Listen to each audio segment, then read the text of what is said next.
اعوذ باللہ من الشیطان الرجیم بسم اللہ الرحمن الرحیم وبہ نستعین وهو خیر المعین وصلی اللہ علی سیدنا محمد وآلہ الطاہرین۔ الکافی کتاب الایمان والکفر کے ضمن میں آپ کی خدمت میں باب العفت کو پیش کیا جا رہا تھا۔ باب العفت کی احادیث ہم نے مطالعہ کی۔ ہم آغاز میں دوبارہ سے ایک حدیث کو مطالعہ کرتے ہیں کہ جس کو ہم باب العفت میں پہلے بھی پڑھ چکے ہیں، کیونکہ اس میں جو احادیث ہیں یہ احادیث کئی پہلوؤں سے شرح کی طالب ہیں، اور ایک حصہ ہم اس کا ختم کر چکے ہیں جو کہ قوت خیال اور قوت وہم سے مربوط تھا۔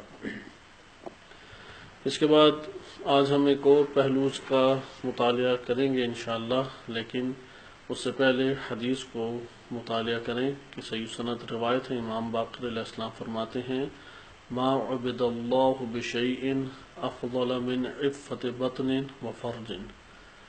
اللہ نے کسی شے سے اپنی عبادت کو اتنا افضل قرار نہیں دیا کہ جتنی فضیلت بطن اور فرج کی عفت اللہ کی خاطر رکھنے میں ہے۔ یعنی اللہ سبحانہ وتعالی کی خاطر اگر کوئی انسان اپنے بطن اور اپنی شرمگاہ کو عفیف رکھے تو اس سے افضل ترین کوئی اور عبادت نہیں ہے۔ ہم آج اس میں ایک اور پہلو کی طرف وارد ہوتے ہیں، چونکہ ہم ایک قوت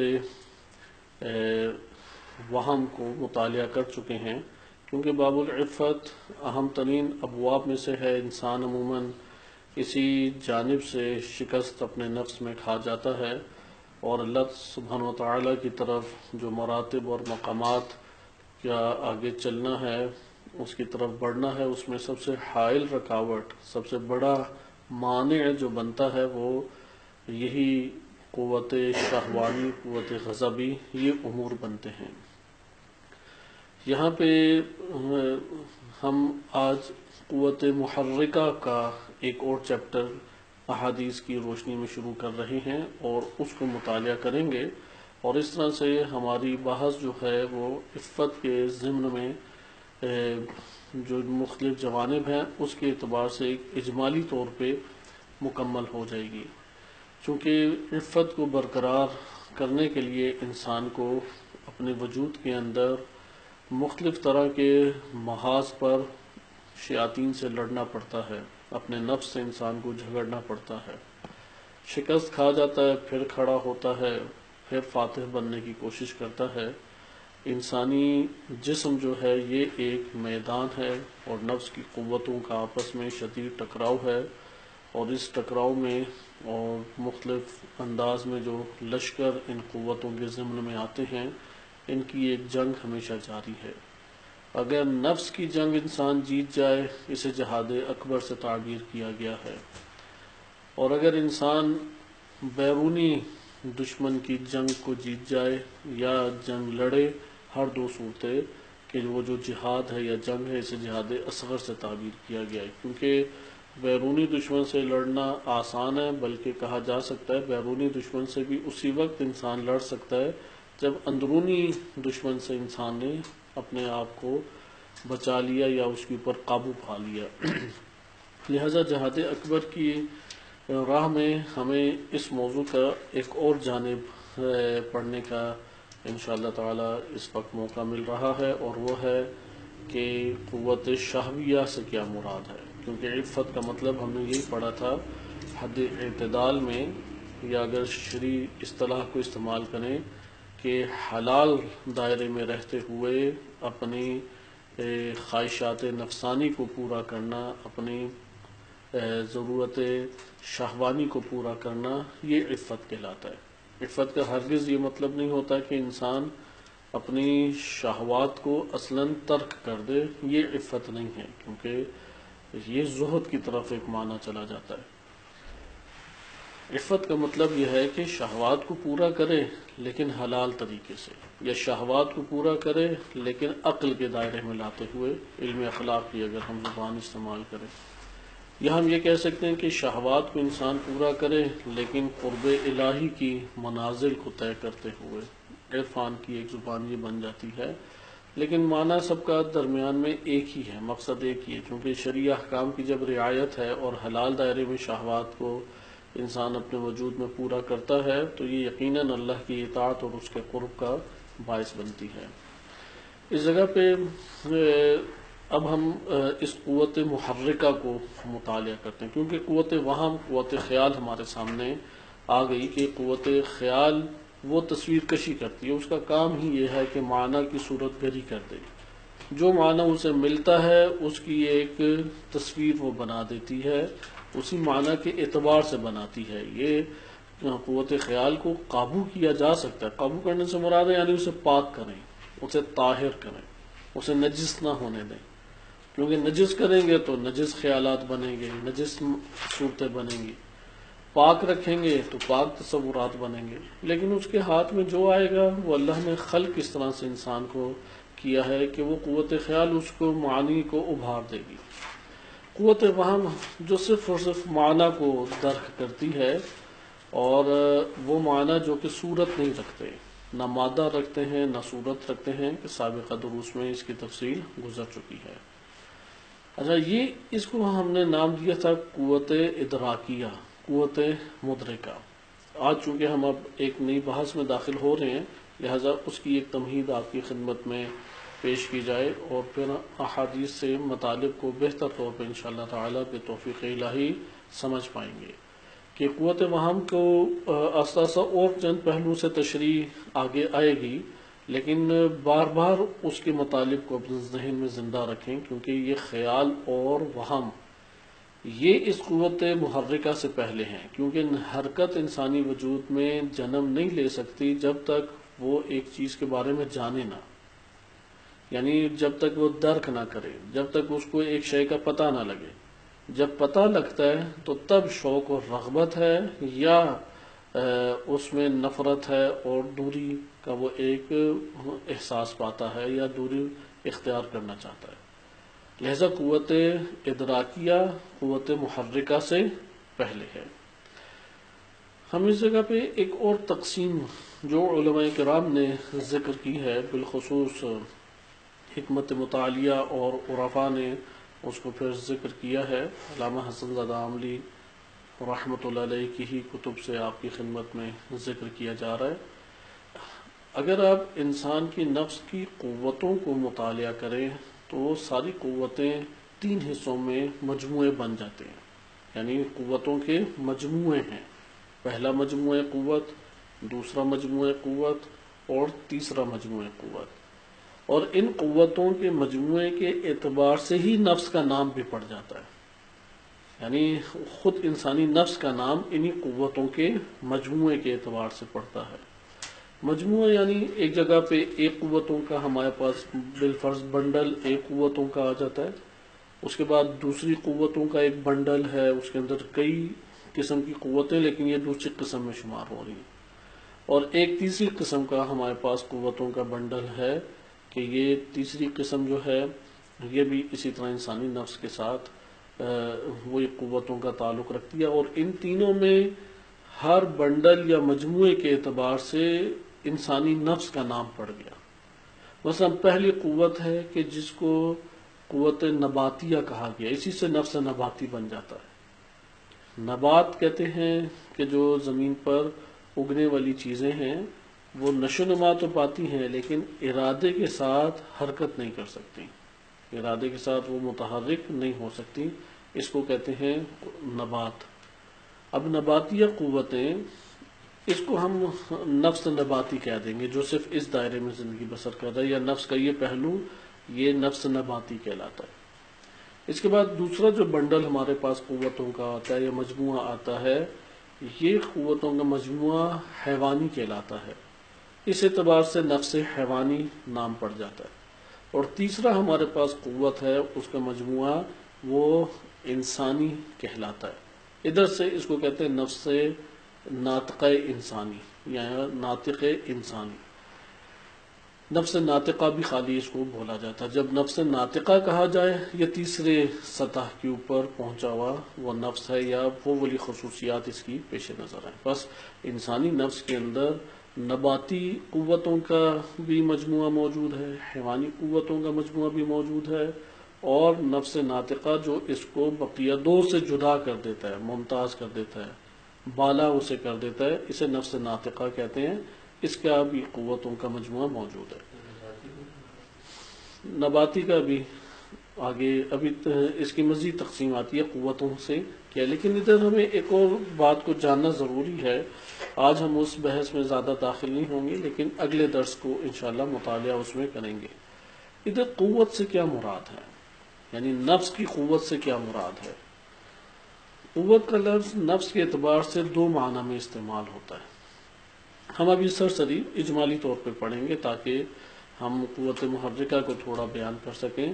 وَإِلَّا اس قوت کے اوپر پہلے ہم ایک اعتبار سے مطالعات کر چکے ہیں جو دروس عرفانی تھے علامہ حسن زادہ عاملی رحمۃ اللہ علیہ کی بعض کتب کے ضمن میں. لیکن اس کو انشاءاللہ تعالی قدر منظم دیکھیں گے کہ قوت اور نفس اس کو پورا ایک ٹاپک بنا کے انشاءاللہ تعالی ہم ڈسکس کریں گے اور دیکھیں گے کہ احادیث میں یہی والا معنی کن الفاظ کے ساتھ موجود ہے. قوت اور نفس کا اول رابطہ، ابھی ہم دو تین صرف نکات کو مطالعہ کرتے ہیں تاکہ احادیث سے استفادہ کر سکیں اور آگے ہم بڑھ سکیں. چونکہ نفس ایک ذات ہے، وہ ذات قوت رکھتی ہے اور ان قوتوں کی وجہ سے یہ نفس افعال اور اعمال انجام دیتا ہے. میں اس کی دوبارہ آپ کی خدمت میں تکرار کر دوں. ایک ذات ہے، انسان ایک ذات ہے. یہ جو ذات ہے یہ قوتوں کی مالک ہے، اس کے پاس قوتیں متعدد قسم کی موجود ہیں. ان قوتوں کی وجہ سے یہ جو نفس ہے، یہ ذات ہے، مختلف طرح کے امور انجام دیتی ہے. اگر یہ قوتیں نہ ہوں تو یہ نفس ان اعمال اور ان افعال کو انجام نہیں دے سکے گا. یہ باطنی طور پر بھی ہے، جسمانی طور پر بھی ہے. یعنی ذات کا کل سرمایہ کیا ہے، یہی قوتیں ہیں. لہذا یہ قوتیں اس کی کسی بھی سطح زندگی میں اس سے جدا نہیں ہوتی. اب قوتوں کا انسان کے نفس سے اور اس کے بعد قوتوں کے ذریعے سے جو اعمال انجام پا رہے ہیں، ان اعمال کا انسانی نفس سے کیسا تعلق ہے، ہم اس کی پر آ جاتے ہیں.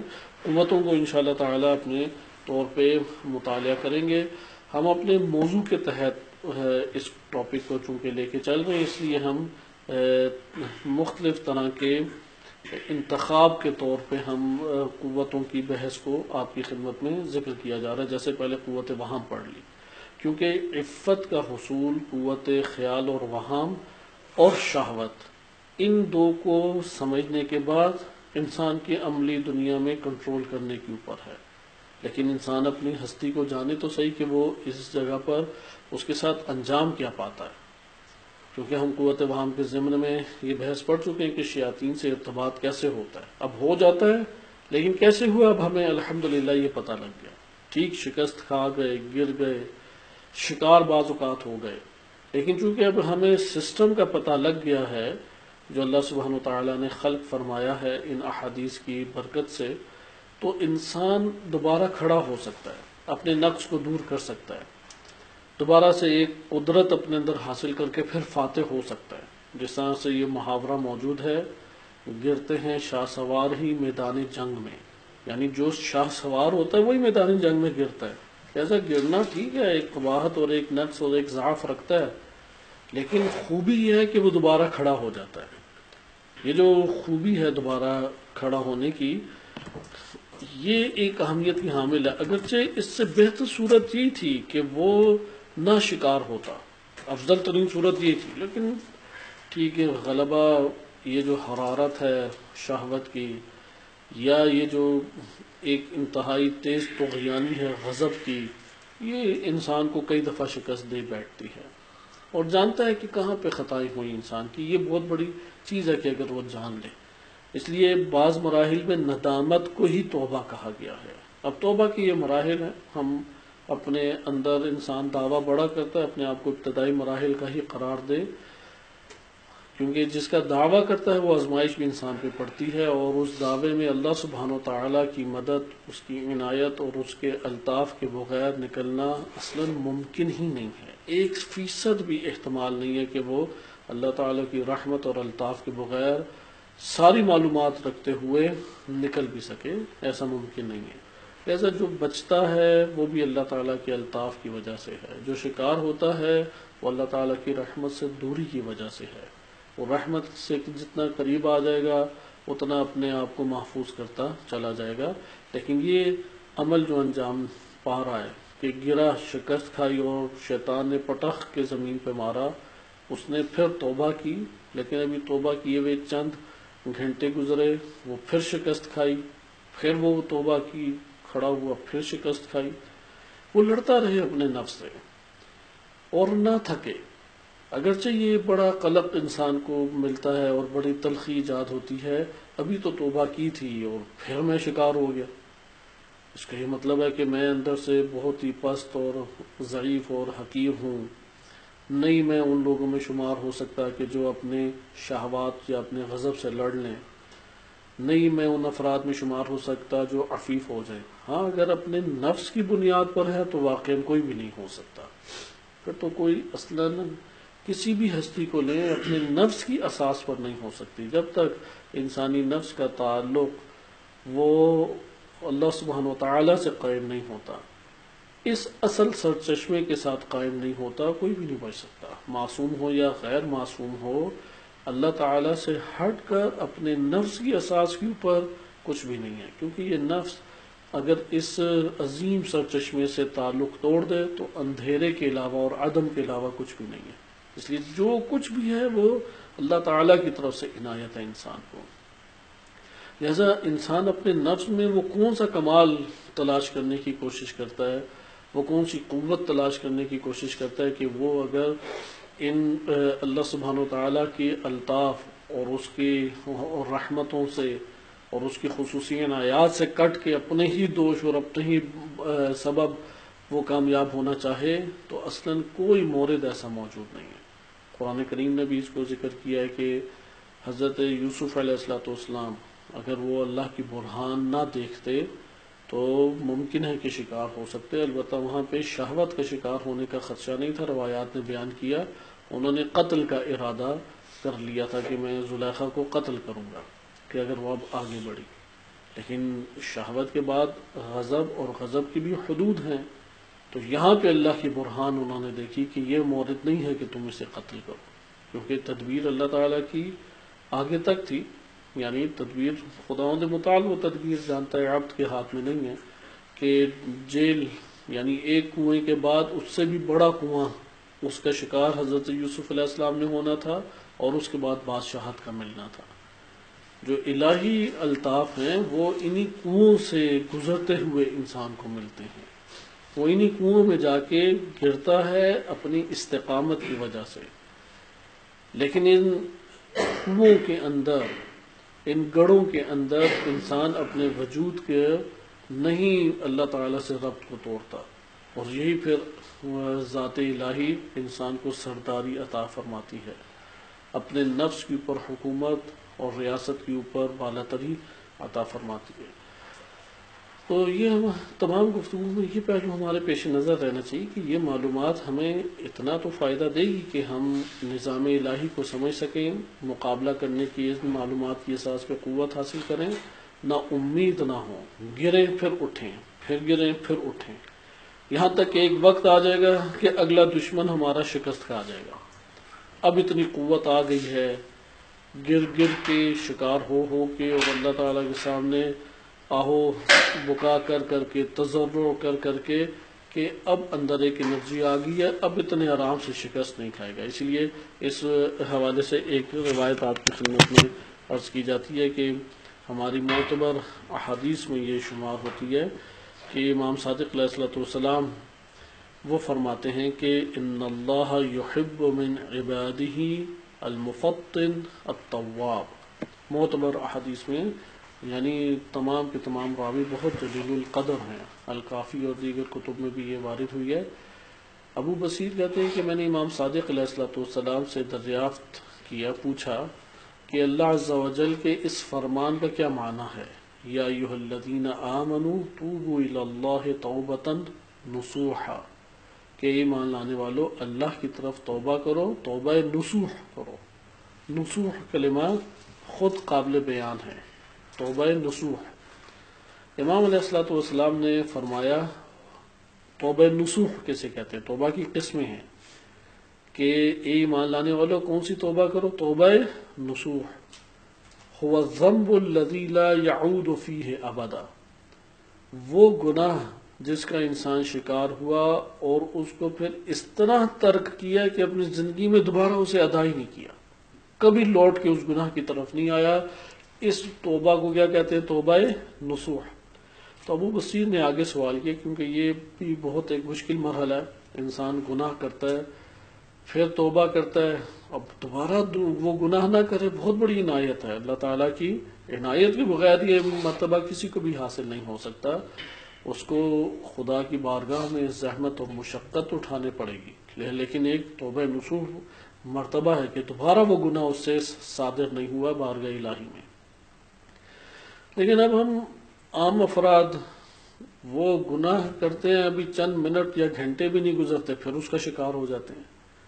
تو یہاں پہ ابو بصیر نے کہا کہ وَأَيُّنَا لَمْ يَعُدْ، ہم میں سے کون ہے کہ جو دوبارہ تکرار نہ کرتا ہو، وہ گناہ تو دوبارہ صادر ہو جاتا ہے ہم سے۔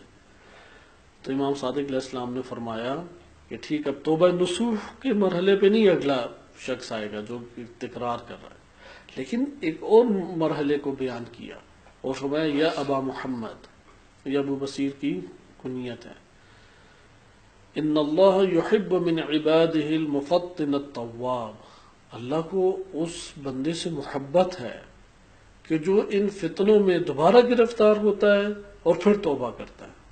مفتن بھی یہ ہے کہ کثرت سے فتنوں کا شکار ہونا، اور تواب بھی کیا ہے، کثرت سے توبہ کرنا۔ اللہ سبحانہ وتعالیٰ کو اس بندے سے محبت ہے، یعنی اللہ تعالیٰ کسی بھی مرحلے میں بندے کو نا امید نہیں کرنا چاہتا، وہ چاہتا ہے کہ وہ یہ کوشش کرتا رہے، اگر 1000 دفعہ گرا ہے 1000 دفعہ کوشش کرے، کیونکہ اللہ کی رحمت لامحدود ہے، ہمارے گناہ کیا ہیں، وہ محدود ہیں۔ اللہ سبحانہ وتعالیٰ کی بخشش مغفرت وہ لامحدود ہے، وہ اللہ کی سطح کے اوپر ہے، ہمارے گناہ وہ مخلوق کی سطح کے اوپر ہے۔ اصلا نہیں ہو سکتا کہ کوئی ایسا دائرہ گناہ بن جائے جو اللہ کی رحمت کے دائرے میں بھی نہ آ سکے۔ ہاں بعض جگہوں پہ جیسے شرک عظیم کے اوپر مر جانا، شرک کبیر کے اوپر مر جانا، شرک اکبر کے اوپر مر جانا، اس کے اوپر اس کی سزا ایسی ہے کہ اس نے اپنے آپ کو اس طریقے سے کر لیا کہ اللہ کی رحمت جو ہے وہ اسے نہیں وہ پا رہا، نہ یہ کہ یہ گناہ اللہ کی رحمت سے وسیع ہو گیا، ایسا نہیں ہو سکتا۔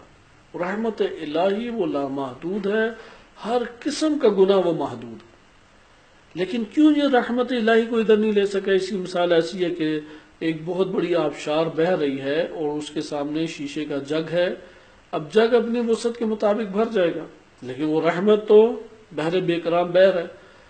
ایک وقت آتا ہے وہ جگ ٹوٹ جاتا ہے، اب ٹوٹ جاتا ہے تو یہاں پہ کہاں کیسے بھریں گے؟ اس میں وہ بحر بے کراں کا مسئلہ ہے یا اس برتن کا مسئلہ ہے کہ جو ٹوٹ گیا؟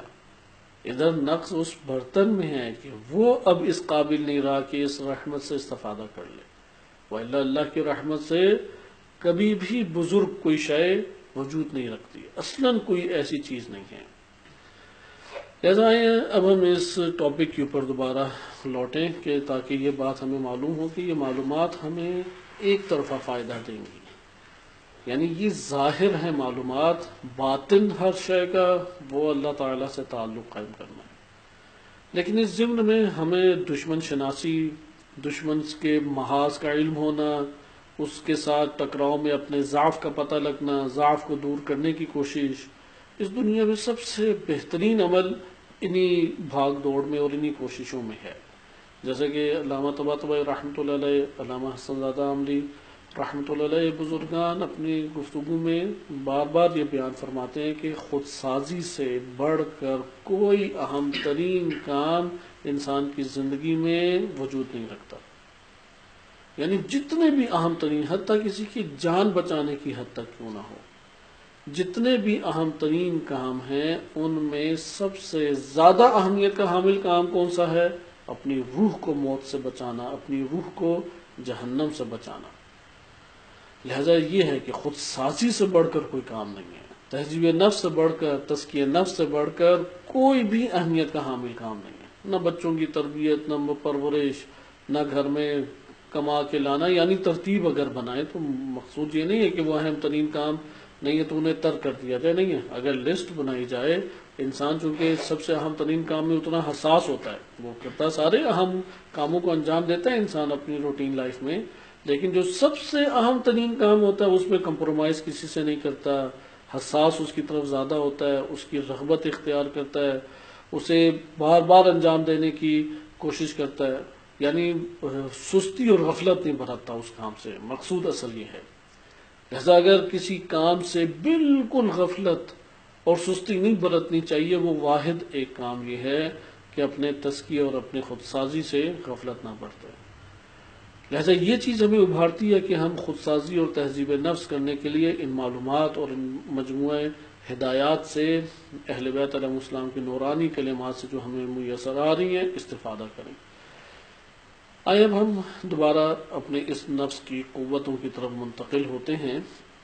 قوتوں کا تعارف کوشش کریں گے کہ اگلے درس میں آپ کے خدمت میں تفصیل سے کرایا جا سکے، اور وہ متبادل الفاظ، چونکہ علمی اصطلاح جو ہیں وہ اصطلاحات الگ ایجاد ایک شعبے اور ڈپارٹمنٹ میں کی جاتی ہیں، جبکہ آیات و روایات میں جو کلمات ہیں وہ اصطلاحات کے طور پہ اس طرح سے نہیں آئے کہ جو کسی خاص ڈپارٹمنٹ یا شعبے سے اٹھا کے ادھر منتقل کیے جائیں. اس لیے ہم یہ نہیں کہہ سکتے کہ آیات و روایات میں جو الفاظ استعمال ہوئے یہ اسی شعبے کے ہیں. یا مثلا اگر روایات میں ہر کسی جگہ واجب آتا ہے تو اس سے ہر جگہ پہ واجب فقہی مراد نہیں ہے جو آپ توضیح المسائل میں پڑھتے ہیں. بعض اوقات واجب بے معنی مستحب بھی آتا ہے، بعض اوقات واجب بے معنی صرف ایک مشورے کے طور پہ آتا ہے کہ تمہیں یہ کر لینا چاہیے میری طرف سے، میں جو سمجھتا ہوں کہ لازم ہے یا تمہارے لیے ضروری ہے وہ یہ اگر کرو تو بہتر ہے. جیسے آپ عموماً اپنی عام ڈسکشن میں بعض کو بڑا ہمدردانہ اور شفیقانہ جب مشورہ دیتے ہیں تو اسے آپ بڑا زور اور تائید کے ساتھ ایک بات کو بیان کرتے ہیں کہ دیکھو تم اپنے لیے لازم کر لو کہ تم نے اسے انجام دینا. اب روایات میں بھی یہ زبان چونکہ عوام الناس کی ہی زبان میں بلاغت کے اسلوب کو مد نظر رکھتے ہوئے اور آداب اور اخلاق کے اسلوب کو مد نظر رکھتے ہوئے عوامی کلمات کو اٹھایا آیات و روایات میں. لہذا آیات و روایات میں اسی کی خصوصی طور پہ رعایت کی گئی ہے، اسی طرز کی. لہذا ہم پھر یہ دیکھیں گے کہ ہم جو علمی کلمات پڑھ رہے ہیں اور معنی پڑھ رہے ہیں، یہ معنی اگر احادیث میں موجود ہیں تو احادیث میں کن کلمات سے موجود ہے؟ ممکن ہے انہی کلمات سے بعض اوقات موجود ہوں اور ممکن ہے کہ اس کے علاوہ بھی ہوں. نفس ایک ذات ہے. یہاں پہ دوبارہ اس چیز کی طرف تاکید کی جا رہی ہے تاکہ ہم تصوراتی طور پہ ترتیب اپنے ٹھیک رکھیں گے، کیونکہ اگر ہم نے علمی تصور میں ترتیب کو درست نہ رکھا تو یہ مطالب ہمارے لیے قابل گرفت نہیں ہوں گے، یعنی فہم کے دائرے میں صحیح طرح سے نہیں آئیں گے. نفس ایک ذات ہے، یعنی ایک ہے، ایک سے زائد یہ نہیں ہے. ایک روح کہہ لیں اسے، ایک نفس کہہ لیں، ایک ذات ہے، یہ ایک حقیقت ہے. اس حقیقت کے پاس قوتیں ہیں. یہ قوتوں کو پھر علمی طور پہ مجموعہ بنایا، وائلہ یہ بنڈل کی صورت میں ہماری روح میں کہیں نہیں موجود. روح میں آپ مشخص نہیں کر سکتے یہ عقل ہے، یہ خیال ہے، یہ وہم ہے، اچھا یہ دیکھنے کی حص ہے، یہ چکھنے کی، اس طرح کوئی اشارہ نہیں کر سکتے. اب ہم نے صرف یہ دریافت کیا، جیسے ہم نے بالفرض صرف سمندر دیکھا تو سمندر کے بارے میں ہم گفتگو کر رہے ہیں تو ہم اس کے بارے میں مثلا ایک دفعہ اس جانب سے گفتگو کرتے ہیں کہ اس کے رقبہ کتنا ہے. رقبے کے بارے میں گفتگو کر رہے ہیں تو آپ اب ذہنی تصور میں لے کے آئیں گے اور مختلف تقسیمات کریں گے کہ رقبہ اس کا بالفرض اگر آپ دائیں جانب سے دیکھیں تو وہ پہاڑی علاقہ ہے، بائیں جانب سے دیکھیں تو صحرائی علاقہ ہے، شمال کی جانب دیکھیں تو اس طرح ہے، جنوب کی جانب دیکھیں تو اس طرح ہے. اب وہاں پہ آپ اگر جا کے دیکھیں تو آپ ایک سمندر موجود ہے، اس سمندر میں آپ نے اس کے رقبے کو بیان کرنے کے لیے نسبت دی ہے کہ یہ ایک طرف بنتی ہے، یہ دوسری طرف، وإلا کہیں پر بھی یہ بات عملی طور پہ نہیں لکھی ہوئی، یہ شمال ہے، یہ جنوب ہے، یہ مغرب ہے، یہ مشرق ہے۔ یا آپ نے اپنے علم کو علمی طور پہ سمجھنے کے لیے، اس کی حقیقت کو جاننے کے لیے اس اطراف کے نام رکھ دیے۔ اب اطراف حقیقت رکھتی ہیں، لیکن اس اطراف کو سمجھنے اور اس کا سمندر سے تعلق جوڑنے کے لیے آپ نے خود چند اصطلاحات اور چند معانی اور الفاظ کو ایجاد کیا۔ پھر آپ آ جاتے ہیں کہ اب سمندر کے اندر کیا کیا چیزیں موجود ہیں۔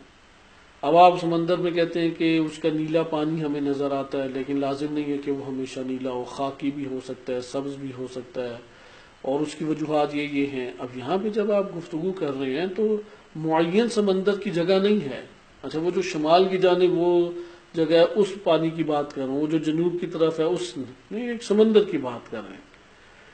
انسانی روح بھی اسی طریقے سے کہ وہاں پہ آپ کو کہیں پہ وہ بالضبط نظر نہیں آئے گا کہ یہ قوت عقل ہے، یہ قوت حس ہے، یہ قوت وہم ہے، یہ قوت خیال ہے، یہ فلاں قوت ہے، نہیں، اس طریقے سے نہیں ہے۔ حقیقت یہ ہے کہ یہ ذات چند خصوصیات رکھتی ہیں، یعنی قوتیں رکھتی ہیں، اور ہر قوت کی اپنی خاصیت ہے، ہر قوت کی اپنی صفات ہیں، اپنی قدرت ہے۔ اب جب آپ اس بات کو سمجھ لیتے ہیں کہ ہر قوت کی اپنی خاصیت اور قدرت ہے، تو پھر اس سے انجام دینے والے اعمال ہیں، اس کی طرف ہم آ جاتے ہیں۔ پھر ان اعمال کا روح سے کیا تعلق بنتا ہے، اس کو آپ مطالعہ کرتے ہیں۔ پھر آپ یہ دیکھتے ہیں کہ اچھا انسان اور انسان کے پاس جو قوتیں ہیں، تو انسان کے ارد گرد بہت سارے جاندار ہیں اور بہت سارے وجودات بھی ہیں۔ جب آپ مقایسہ کرتے ہیں تو دیکھتے ہیں کہ یہ والی قوتیں یہ تو مثلاً پودوں میں بھی پائی جا رہی ہیں، یہ والی قوتیں یہ تو حیوان میں بھی پائی جا رہی ہیں، یہ قوت ہے جو فقط انسان میں پائی جاتی ہے، کسی اور میں نہیں پائی جاتی۔ آپ نے اس طور پہ جو کمپیریزن کیا تو نفس کی قوتوں کا آپ نے بنڈل بنا لیا اپنے علمی طور پہ، پہلا یہ بنڈل کی صورت میں نہیں ہے، یہ انسانی روح کے پاس ہیں، صلاحیت ہے، خاصیت ہے، قدرت ہے، طاقت ہے۔ اب وہ موجود ہے ملکیت کے طور پہ، مادی نہیں ہے کہ اشارہ کر سکیں، غیر مادی ہیں یہ ساری، معین جگہ پہ نہیں پڑی بھی کہ اشارہ کر سکے۔ روح چونکہ مجرد ہے، غیر مادی ہے، یہ بھی غیر مادی ہمارے پاس اشیاء ہیں، لہذا اب ہم نے جب کمپیریزن کیا تو ان کا نام رکھ لیا۔ بس یہ ایک نقطہ ہو گیا۔ دوسرا نقطہ، ایک ملکیت حقیقی ہے اور ایک ملکیت اعتباری ہے۔ ان قوتوں کا نفس کے ساتھ جو تعلق ہے یہ ملکیت کا تعلق ہے، یعنی یہ قوت نفس نہیں ہے۔ یہ بہت ایک اہمیت کی حامل چیز ہے، یہ قوت خود نفس نہیں ہے، ذات نفس جدا ہے، یہ قوتیں جدا ہیں۔ ذات نفس کیا ہے؟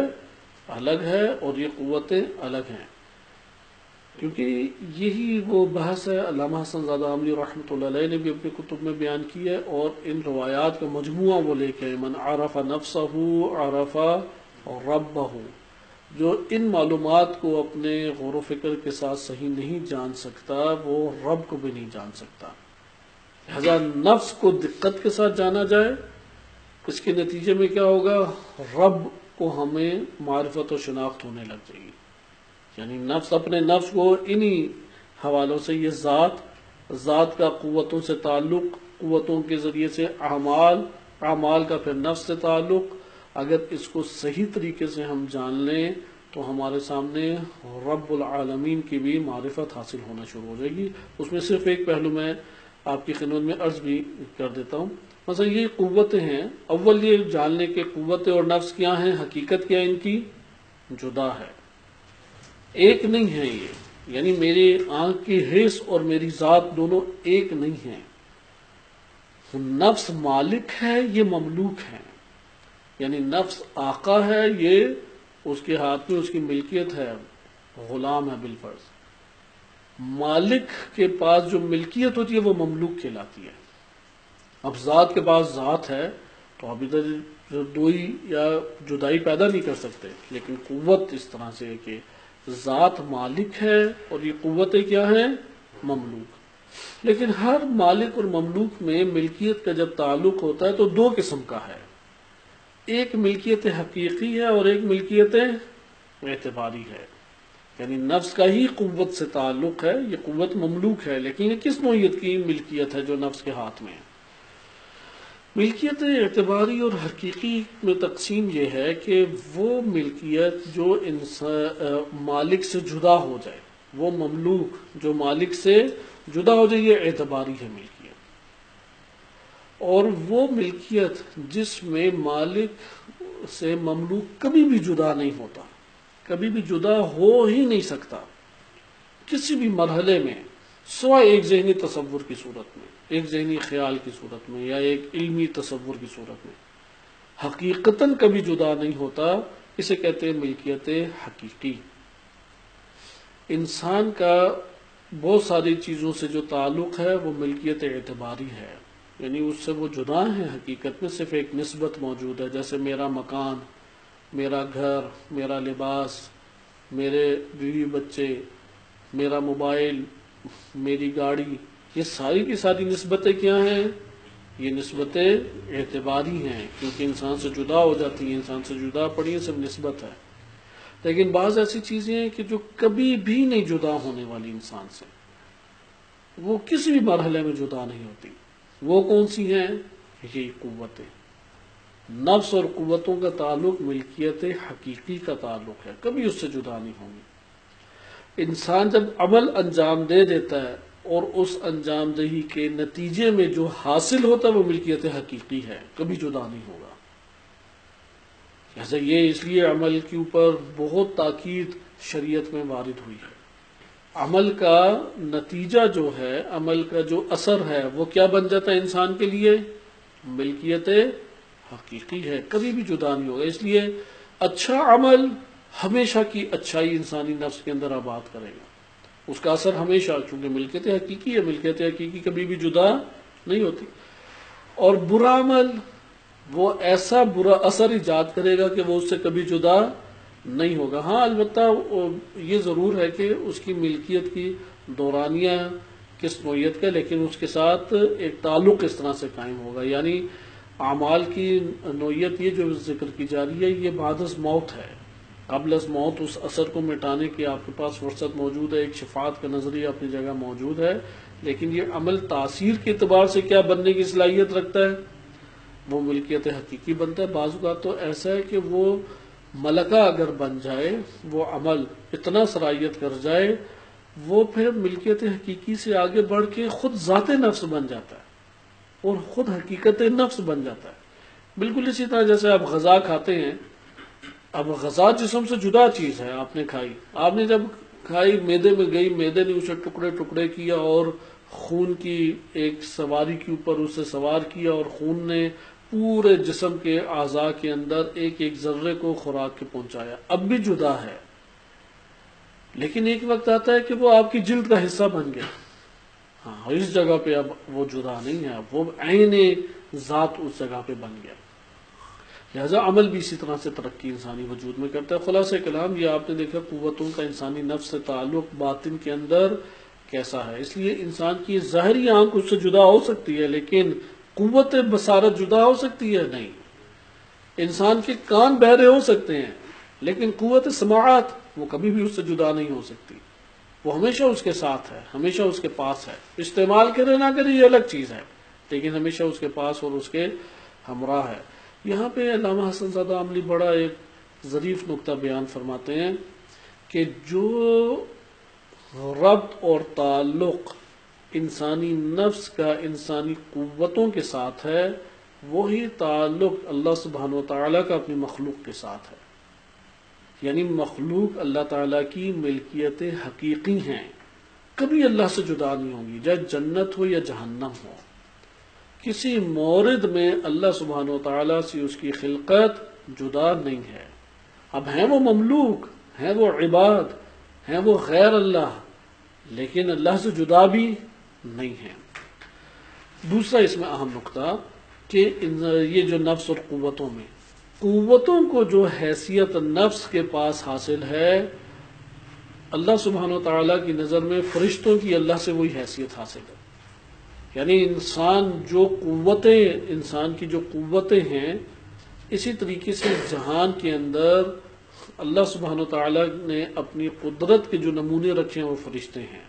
یعنی فرشتے وہ آپ کہہ سکتے ہیں کہ قوہ الہی ہیں، البتہ اس فرق کے ساتھ کہ اللہ تعالیٰ محتاج نہیں ہے، انسان تو ان قوتوں کا محتاج ہے۔ یہاں پہ معاملہ ہمارا جدا ہو جاتا ہے، لیکن وہی من عرف نفسہ عرف ربہ، اس مورد میں یہ فرق ہمیں کرنا پڑ جائے گا کہ انسان کے لیے لازم ہے کہ وہ دقت کرے، غور و فکر کرے۔ نفس کا قوتوں سے تعلق مالک اور مملوک کا ہے، اللہ تعالیٰ کا مخلوق سے تعلق یہ ملکیت حقیقی کا ہے۔ نمبر 2، انسانی نفس قوتوں کے ذریعے سے جو افعال اور اعمال انجام دیتا ہے، البتہ ادھر احتیاج موجود ہے، احتیاج کے بغیر نہیں ہو سکتا، لیکن ادھر یہ ضرور جو اہم پہلو ہے وہ یہ پہلو ہے کہ انسانی نفس جو قوتوں کے ذریعے سے امور انجام دیتا ہے، اس جہان کے اندر اللہ سبحانہ و تعالیٰ نے اپنی قدرت کو ظاہر کرنے کے لیے جو قوتیں ایجاد کی ہیں، وجود دی ہیں، خلق کی ہیں، وہ فرشتے ہیں۔ یعنی قوتیں اور نفس کا جو آپس میں ربط ہے، فرشتوں کا اللہ تعالیٰ سے ویسا ہی ربط ہے، سوائے اس نقطے کے کیونکہ منزہ کرنا بھی لازم ہے۔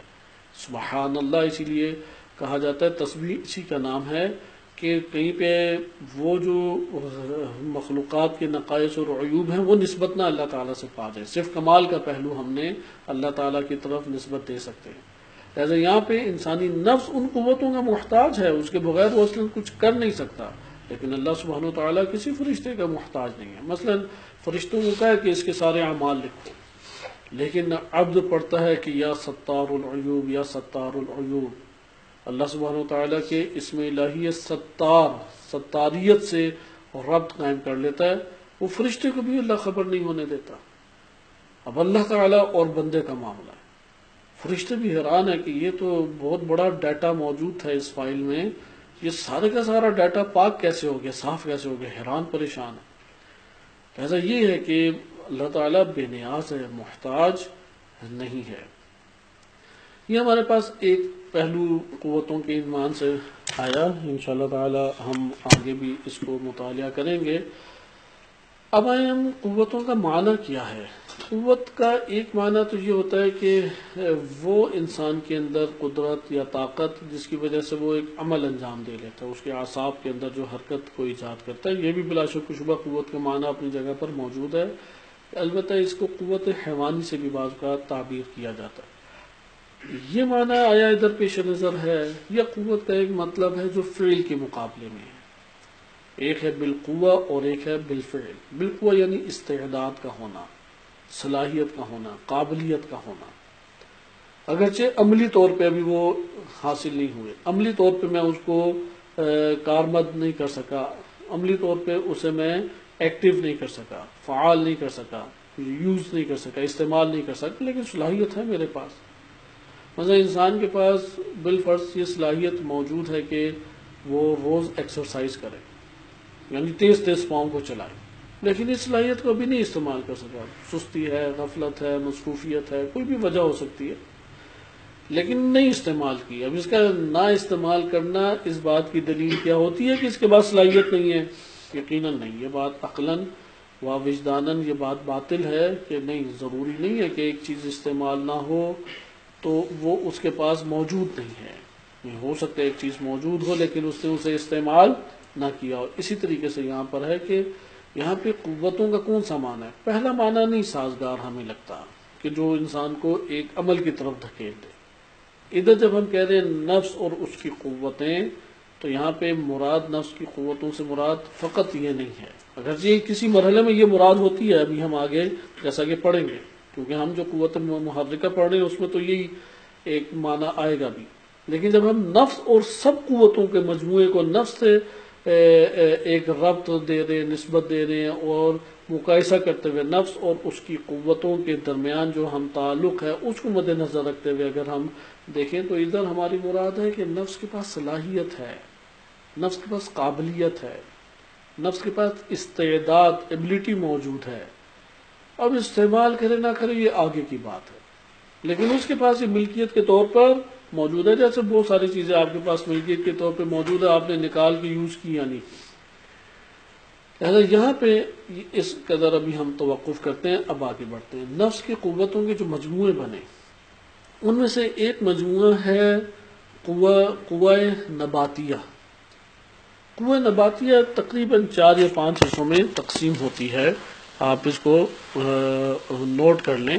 قوت نباتیہ ہمارے پاس جو ہے وہ چند حصوں میں تقسیم ہوتی ہے. ان میں سے پہلی ہمارے پاس ہے قوت جاذبہ. صرف میں نام لے رہا ہوں کیونکہ ہم اپنے آپ کو قوہ محرکہ تک پہنچا دیں کہ یہ پہلے بھی قوتوں کے اعتبار سے ایک ہمارا ڈسکشن ہماری گزر چکی ہے، لیکن یہاں پہ قدر اب ہم تفصیل سے اس کو انشاءاللہ دیکھ رہے ہیں کہ قوت نباتیہ میں ہمارے پاس آ جاتی ہے قوت جاذبہ، قوت ماسکہ، قوت ہاضمہ، قوت دافعہ.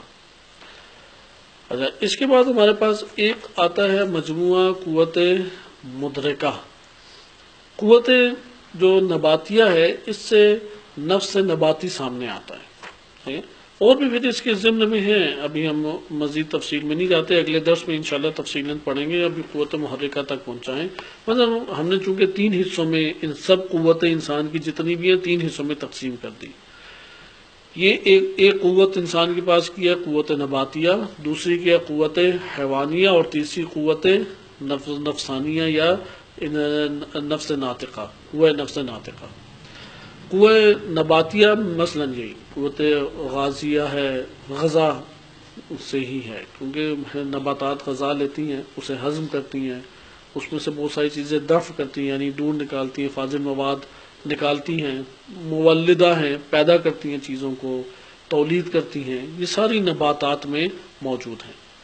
اچھا، بعض چیزیں جو حیوانات میں ہیں، حیوانات میں 2 قوتیں مہم ہیں. مجموعہ قوت حیوانی 2 ہیں فقط. ایک ہے قوت ادراکیہ، وہ آپ پڑھ چکے ہیں ایک حد تک، ابھی ہم نے وہ بھی پورا چیپٹر مکمل نہیں کیا، اپنے درس سے ریلیٹڈ بس حصہ پڑھا ہے. وَإِلَّا وہ ایک قوت ظاہریہ ہے، قوت باطنیہ ہے. قوت باطنیہ میں حصے مشترک ہے، قوت خیال ہے، قوت وہم ہے، اور اسی طرح سے قوت متخیلہ ہے. اور حصے ظاہری میں دیکھنے، سننے، چکھنے، لمس کرنے اور وہ چکھنے وغیرہ کی قوتیں ہیں. بس یہ قوت کیا ہوگی؟ قوت ادراکیہ. بس قوت حیوانیہ میں کتنی قوتیں ہوئیں؟ 2. قوہ حیوانیہ 2 مجموعوں میں تقسیم ہو جاتی ہے. قوت نباتیہ بھی ہم نے چھوڑ دی، انشاءاللہ ہم اگلے درس میں مختصر سا پڑھیں گے. قوت نباتیہ، پھر قوت حیوانیہ، اور پھر قوت انسانی. قوت انسانی میں صرف ایک ہی قوت آتی ہے اور وہ ہے عقل، لیکن اس کو بڑی تفصیل سے ذکر کیا گیا. قوت حیوانیہ میں فقط 2 آتی ہیں، پھر اس کی شاخیں زیادہ ہیں. قوت نباتیہ میں غالباً 3 یا 4 آتی ہیں، پھر اس کی شاخیں ہیں. ہم قوت حیوانیہ کو ابھی مطالعہ کر رہے ہیں کیونکہ عفت کا تعلق ادھر سے ہی ہے. یہ عقل کے تابع رہے تو انسانیت ہے، کیونکہ ان 3 قوتوں میں عقل حاکم ہو، اس کے ماتحت قوت نباتیہ چل رہی ہو اور قوت حیوانیہ بھی اسی کے ماتحت چل رہی ہوں، یہ انسان ہے. لیکن اگر قوت عقل ان دونوں قوتوں کے تابع بنی ہوئی ہے تو یہاں پہ انسانیت کو کھو گیا. اب یہ نفس حیوانی ہے، یہ نفس نباتی ہے. نفس ناطقہ انسانی نہیں بن سکا، حالانکہ صلاحیت تھی اس کے اندر. یہاں پہ آئے، اب آپ دیکھیں قوت حیوانیہ کتنی ہے؟ 2 قسمیں ہیں. ایک قوت مدرکہ ہو گئی جس کا کام صرف درک کرنا ہے، جاننا ہے، یہ پہلے ہے، صحیح ہے یعنی. اور دوسری قوت محرکہ ہے جس کا کام حرکت دینا ہے. اس کا کام اور مقصد کیا ہے؟ حرکت دینا. ہمارا جو ٹاپک عفت کا ہے وہ در حقیقت قوت حیوانی سے مربوط ہے. ہاں، وہ نباتات بھی اپنے طور پہ ایک نوع لذت لیتے ہیں، نباتات بھی اپنے طور پہ ایک نوع اپنا دفاع کرتے ہیں، لیکن وہ ان کی مقدار بڑی قلیل ہے. جیسے بعض پودے ہیں، وہ مکھی وغیرہ آتی ہے تو وہ منہ بند کر لیتے ہیں، یا ان کے اندر زہر ہے اسے چھوڑنا، ترشح کرنا شروع ہے، یعنی چھوڑنا شروع کر دیتے ہیں، اس کے پسینہ ٹائپ پودے سے نکلنے لگ جاتا ہے. یا بعض ایسے ہیں کہ وہ فوراً اپنے آپ کو بند کر دیتے ہیں، بعض ایسے پودے ہیں کہ آپ نے اسے ٹچ کیا تو اس نے اپنے آپ کو بند کر لیا. اس کے نام بھی اسی طریقے سے اردو اور دیگر زبانوں میں پڑے ہوئے ہیں. اب ان میں بھی قوت لذت اور دفاع کی ہے، لیکن وہ مقدار اس کی قلیل ہے، لیکن حیوان میں بڑی قوی ہمیں دکھائی دیتی ہے. لہذا یہاں پہ ہے، اب یہ نہیں ہے کہ ادراک انہیں نہیں ہے، درک تو شعور تو ہر ذرے کو، پتھر کو بھی شعور اللہ تعالیٰ نے دی ہے، لیکن شعور کی مقدار بڑی قلیل ہے. لہذا ہم اس سطح کے اوپر شعور کی مقدار قلیل ہونے کی وجہ سے ڈسکس نہیں کرتے. ہم ڈسکس حیوان کے مرحلے پہ کرتے ہیں، کیونکہ اس کی انسان سے پہلے حیوان، اس کی مقدار ہمیں شعوری بھی وسیع دکھائی دیتی ہے، چیزوں کے ارادے سے اس کی حرکت ہمیں دکھائی دیتی ہے. لہذا یہاں پہ اب ہمیں یہ بات معلوم ہوئی، قوت حیوانیہ کو کتنے حصوں میں تقسیم ہم نے کیا؟ 2 حصوں میں. ایک مجموعہ اس میں بنتا ہے قوت ادراکیہ، جس میں آپ نے ملاحظہ کیا تھا خیال ہے اور وہم ہے، اور اس کے علاوہ حس ہے. یہ سارا قوت حیوانی کے ضمن میں آ گیا.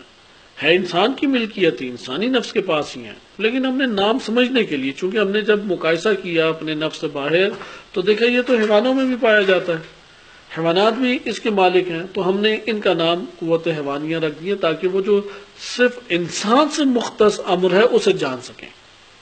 کیونکہ یہ والی قوت، مثلا قوت نباتیہ کیوں ہم نے نام رکھا؟ ہیں تو ہمارے نفس کی قوت ہے، انسانی نفس کی، کیونکہ نفس ناطقہ انسانی یہ کبھی ذات کے لیے بھی لفظ استعمال ہوتا ہے، ناطقہ انسانی. جب بھی یہ کہا جائے نا نفس ناطقہ یا نفس ناطقہ انسانی یا نفس انسانی، اس سے مراد ذات ہے، وہ جس کے پاس ساری قوتیں ہیں، یہ خود ایک ذات. مثلا جب روح کہا جاتا ہے ذات مراد ہے.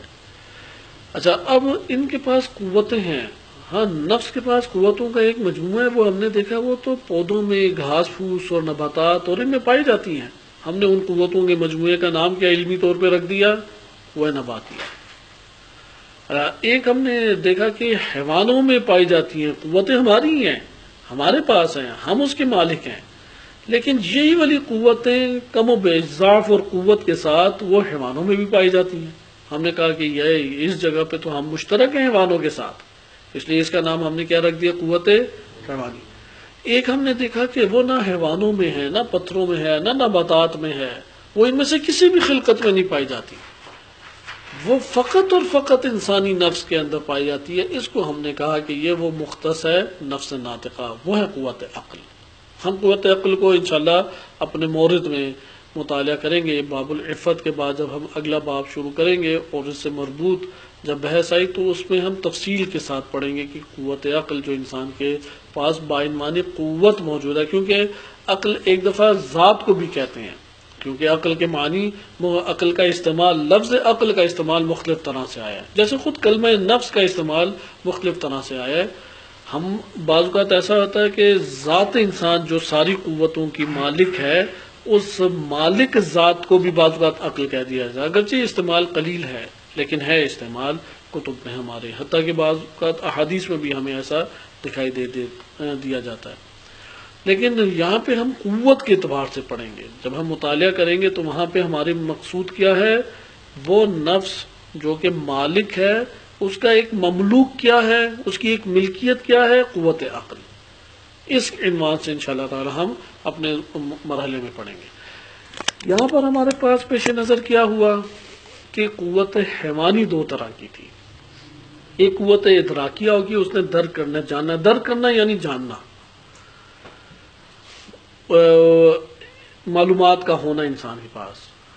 اب انسان کے پاس وہ جو قوت ادراکیہ ہیں اس سے وہ صرف معلومات لیتا ہے. حصی معلومات انسان کو چاہیے زندگی بسر کرنے کے لیے. ایسا نہیں ہے کہ حصی معلومات کی کوئی قیمت اور اہمیت نہیں ہے، بہت بڑی قیمت اور اہمیت ہے، کیونکہ وہ قوت عقل اصل سرمایہ تو لیتی ہی ان حصی معلومات سے ہے. اسی طرح خیالی معلومات انسان کے لیے ضروری ہیں، وہمی معلومات انسان کے لیے ضروری ہیں، لیکن ان مراحل میں حیوان بھی ہمارے ساتھ، ہم جب کمپیریزن اپنا آس پاس کے وجودات سے کرتے ہیں تو ہم دیکھتے ہیں کہ حیوان کے پاس بھی یہ چیزیں موجود ہیں. بس قوت ادراکی ہم پڑھ چکے. اس کے مقابلے میں دوسری جو قوت حیوانیہ کا مجموعہ آتا ہے اس کا نام ہے قوت محرکہ. یہ جو قوت محرکہ ہے یہ بنیادی طور پہ دو حصوں میں تقسیم ہوتی ہے۔ قوہ محرکہ بنیادی طور پہ دو حصوں میں تقسیم ہوتی ہے، ایک ہے قوت باعثہ اور ایک ہے قوت فاعلہ۔ ہے یہ قوہ حیوانی، یعنی حیوانات کے اندر بھی یہ قوتیں اسی طرح سے کام کرتی ہیں۔ ایک ہے قوت باعثہ، باعث کہتے ہیں جو کہ ابھارنے والی ہیں، انگیزہ برپا کرنے والی ہیں۔ باعثہ یعنی ابھارنے والی، انگیزہ کرنے والی، انگیزہ برپا کرنے والی۔ اور فاعلہ جو اعصاب میں حرکت پیدا کر کے عمل کو اور فعل کو انجام دینے والی۔ یہ دو قوت نفس کے پاس ہیں، قوت باعثہ بھی ہے اور قوت فاعلہ بھی ہے۔ پس قوت محرکہ کیا ہو گئی؟ قوت باعثہ بھی ہے اور محرکہ کی دوسری صورت کیا ہے؟ قوت فاعلہ۔ قوت باعثہ یہ دو حصوں میں تقسیم ہوتی ہے، یا وہ باعث کرتی ہے انسانی نفس کو لذات کی طرف، اور نفس کی یعنی نفس کی جو لذات ہیں، یا نفس جس کی طرف لذت اور رغبت پیدا کرتا ہے۔ باعثہ یعنی رغبت کی طرف اسے باعث کرنا، نفس کو ابھارتا ہے کہ یہ رغبت کی چیزیں، رجحان کی چیزیں، میلان کی چیزیں انہیں لے لو۔ اور ایک دفعہ باعث کرتا ہے دور کرنے کے لیے، اس لیے قوت باعثہ دو حصوں میں تقسیم ہو جاتی ہے، ایک ہے قوت جاذبہ، جذب کرتا ہے چیزوں کو، اور ایک ہے قوت دافعہ، دور کرتا ہے۔ اس کو ہم دینی اصطلاح میں کہہ سکتے ہیں قوت باعثہ ایک حصہ ہے شہوت اور ایک حصہ ہے غضب۔ اس لیے قوت باعثہ وہ قوت ہے کہ جس میں وہ انسانی نفس کو ابھارتی ہے، اسے انجام دو، یہ ہوگی شہوت۔ اور ایک دفعہ قوت باعثہ ابھارتی ہے کہ اسے پکڑ کے دور کرو اپنے سے، یہ ہے غضب۔ اچھا، اب جب یہ ابھر جائے نفس تو اب اس نے اپنے اعضاء و جوارح میں حرکت دے کے اسے انجام دینا ہے۔ یہاں پہ جو حرکت اعصاب کے اندر جو آ کے انسان کے حرکت ایجاد کرے گی، وہ قوت فاعلہ کہلائے گی۔ اسی لیے جب انسان کی موت آتی ہے، روح کا بدن سے تعلق ٹوٹ جاتا ہے، اب بدن جتنا بھی سالم ہو، جتنا بھی اسے آرٹیفیشل لائف دے کے آپ مشینوں کے ذریعے سے چلائیں، اب اس کے اندر نہیں ہے قدرت کہ وہ اس کا کوئی عضو فعل انجام دے سکے۔ کیوں؟ کیونکہ قوت فاعلہ ہے، وہ نفس کے پاس ہے۔ نفس جب اس سے جدا ہو گیا تو اب اس کے اندر حرکت کس نے ایجاد کرنی ہے؟ ہاں، اب نظام الہی اپنی جگہ پر موجود ہے کہ یہ قوت فاعلہ تب تک فعل صادر انسان سے نہیں کرا سکتی کہ جب تک وہ عضو بھی بدن کا سالم نہ ہو، وہ بھی شرط ہے، اور اس کا ربط بھی نفس کے ساتھ ہو، یہ بھی شرط ہے۔ یہ ایک الگ چیز ہے کہ اب ہر ایک کی اپنی ڈیٹیل ہے۔ ہم آ جاتے ہیں قوت باعثہ کے اوپر۔ قوت باعثہ میں شہوت کے اوپر آ گئے۔ قوت باعثہ تب تک متحرک، یعنی دونوں نے، کیونکہ دونوں ہی متحرک ہیں، دونوں نے تحرک نفس میں پیدا کرتی ہیں، اسی لیے اسے قوہ محرکہ کا ہے۔ ہمارے نفس کے اندر جو چیز بھی حرکت میں آتی ہے وہ کس طرح آتی ہے؟ قوت محرکہ کے ذریعے۔ قوت محرکہ کتنی ہے؟ دو ہیں، باعثہ ہے اور فاعلہ۔ ایک ہے جو نفس کو ابھارتی ہے۔ اچھا، اب یہ ابھارنے کا عمل کیسے ہوتا ہے، اس کے اوپر آپ دقت کریں۔ ابھارنے کا عمل انجام اس طریقے سے پاتا ہے کہ انسان جیسے ہی تصور کرتا ہے، یعنی جیسے ہی درک کرتا ہے ایک معلومات کو، تو بعض اوقات ایسا ہوتا ہے کہ وہ درک کرنا ہے کہ قوت نفس کی دوسری بھی ایکٹیو ہوگی اور پکڑ کے اس کو ابھارتی ہے۔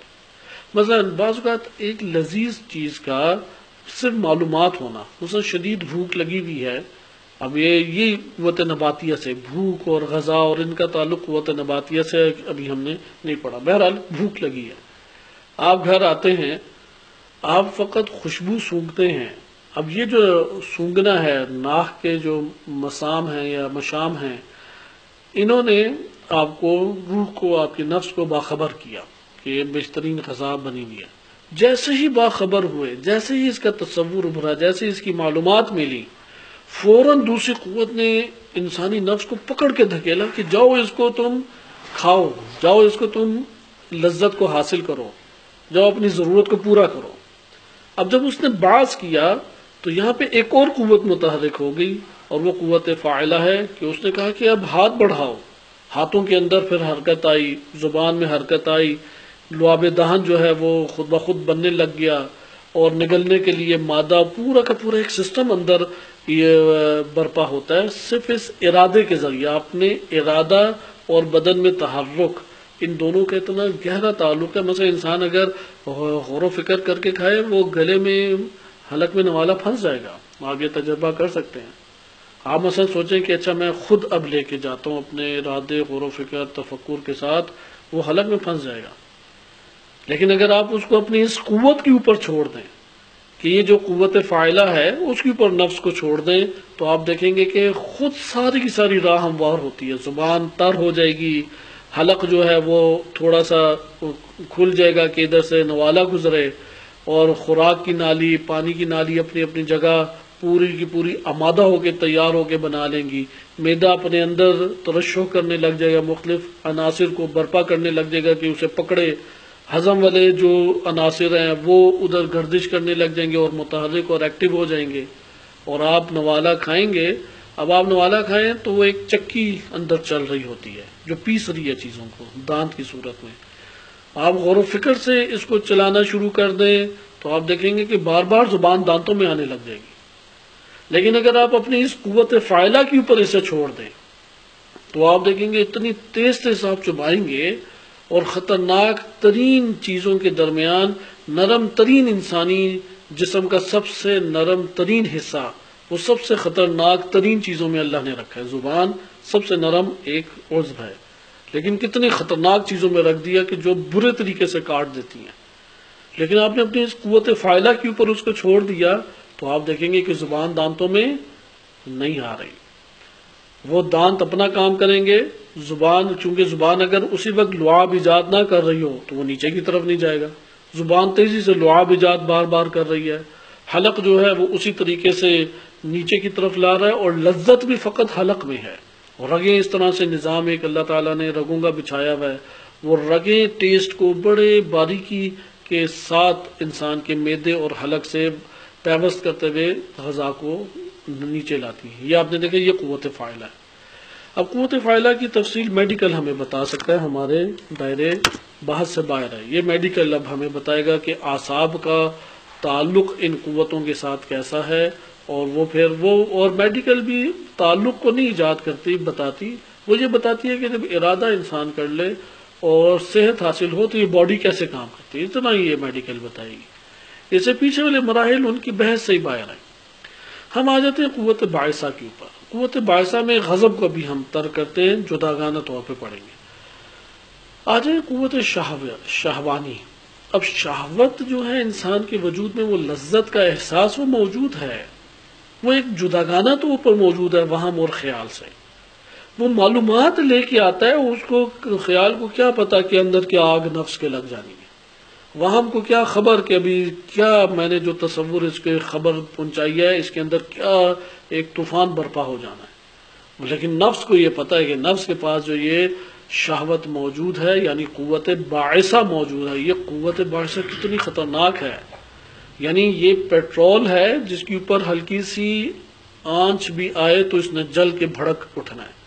تو یہ آگ لگانا جو ہے یا تیلی لگانا، قوت وہم اور خیال بس تیلی لگاتے ہیں. لیکن قوت وہم اور خیال کو بھی پہنچایا حس نے آ کے خبر دی یہ بڑا بہترین کھانا بن رہا ہے، اور ادھر خیال نے اس کی تصویر کشی کی، یا تصویر کشی کی خبر ہی پہنچی تھی کہ یہاں سے وہ پیٹرول میں آگ لگ گئی. یعنی وہ باعثہ کھڑی ہو گئی اور پکڑ کے دھکیل رہی ہے نفس کو کہ جاؤ اس کو انجام دے بیٹھو. یہ جنسی غریزے بھی اسی طرح سے ابھرتے ہیں، غذائی غریزے بھی اسی طرح سے ابھرتے ہیں، سونے کے لیے جو انسان آمادہ ہوتا ہے وہ بھی اسی طریقے، ہر لذت اسی طریقے سے ہے کہ لذتوں کو جو نفس کے اندر ابھار رہی ہے وہ قوت باعثہ ہے. اس کو انشاءاللہ تعالی ہم اب اگلے درس میں مطالعہ کریں گے کہ ہم آج بے توفیق الہی قوت محرکہ تک پہنچ گئے اور لذت تک پہنچ گئے. اب اس لذت کو بھڑک تو اٹھے گی، قابو کرنا عفت کہلاتا ہے. لذت کا نہ ابھرنا عفت نہیں ہے، یہ ذہن نشین کریں. لذت کا نہ ابھرنا عفت نہیں ہے، یعنی جنسی غریزوں کا نہ ابھرنا عفت تھوڑی ہے. جنسی غریزوں کو پورا نہ کرنے کی ڈیمانڈ یہ عفت تھوڑی ہے. نہیں، وہ بھڑکے تو آپ قابو کریں، اور اس کو اس طرح سے قابو کریں کہ صرف حلال کی راہ میں اس کو آگے بڑھنے کی فرصت دیں. یہ عفت ہے، اور اس کو انشاءاللہ تعالی آگے ہم مطالعہ